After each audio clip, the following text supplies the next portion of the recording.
Assalamualaikum warahmatullahi wabarakatuh. Hari ini kita akan masuk ke materi metabolisme. Nah, sebelum masuk ke materi metabolisme, di sini Ibu akan ulas sedikit mengenai tentang enzim. Jadi, enzim sendiri itu merupakan protein yang bertindak sebagai biokatalisator. Nah, enzim itu ternyata mempunyai sifat, ada yang bekerja secara spesifik, kemudian bekerja secara bolak-balik seperti itu. Nah, enzim juga dipengaruhi oleh beberapa faktor anak-anak. Ada yang suhu, pH, aktivator, inhibitor, kemudian konsentrasi enzim dan substrat. Untuk cara kerjanya, enzim dibagi menjadi dua teori. Yang pertama ada gembok dan kunci, yang kedua adalah kecocokan yang terinduksi. Nah, selanjutnya kita masuk ke materi metabolisme. Metabolisme sendiri itu dibagi menjadi dua. Ada katabolisme dan anabolisme. Kalau yang katabolisme ini bertujuan untuk pembongkaran atau penguraian suatu molekul. Sedangkan yang anabolisme ini bertujuan untuk penyusunan sintesis suatu molekul. Yang katabolisme ini erat hubungannya dengan respirasi. Ada aerob maupun anaerob. Sedangkan yang anabolisme erat kaitannya dengan fotosintesis. Kita bahas satu persatu. Katabolisme. Di sini katabolisme ini kita bahas yang respirasi aerob. Ternyata kalau yang aerob ini dibagi menjadi 3 tahap.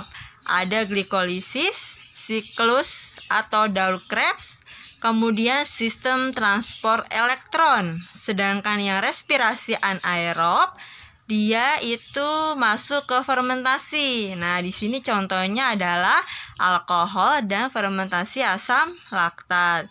Selanjutnya anabolisme. Kalau yang anabolisme sendiri, ini dia lebih ke arah fotosintesis, di mana peristiwa ini menggunakan bantuan energi cahaya. Nah, pada anabolisme ini ternyata kloroplasnya ini menjadi suatu tempat untuk proses dari fotosintesis. Nah, kloroplas sendiri ini dibagi menjadi 2 bagian, ada stroma, tilakoid, dan grana. Nah, di sini kita sudah bisa lihat ya. Untuk jalannya reaksi fotosintesis ini dibagi menjadi 2. Ada reaksi terang maupun reaksi gelap. Kalau yang terang itu tergantung dari cahaya. Kalau yang gelap dia tidak tergantung dari cahaya. Kita bahas satu persatu. Nah, kalau yang reaksi terang di sini dia apa? Merupakan proses penyerapan. Apa yang diserap? Yaitu foton lalu diubah menjadi ATP dan NADPH.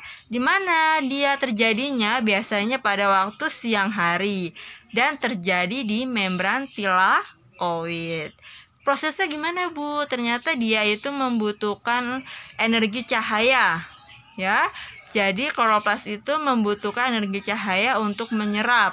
Kemudian dari energi tersebut akan memecah air atau fotolisis air. Nah, pada reaksi terang ini yang dihasilkan adalah oksigen yang akan digunakan sebagai proses katabolisme. Kalau pada reaksi gelap, ini terjadinya pada siang dan malam hari. Biasa terjadi di stroma atau terkenal dengan sebutan siklus Kelvin-Benson atau reaksi Blackman.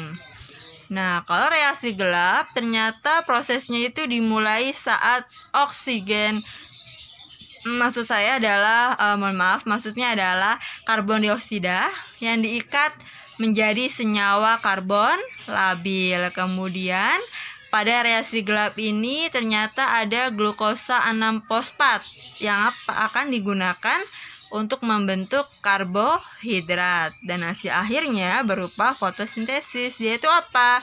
Ada sukrosa, amilum, dan selulosa. Nah, sekian ya untuk materi pembelajaran dari metabolisme. Nanti akan kita sambung lagi di pertemuan berikutnya. Semoga bermanfaat untuk anak-anak dan jangan lupa kerjakan tugasnya, tetap semangat dalam menjalankan PJJ. Wassalamualaikum warahmatullahi wabarakatuh. Terima kasih.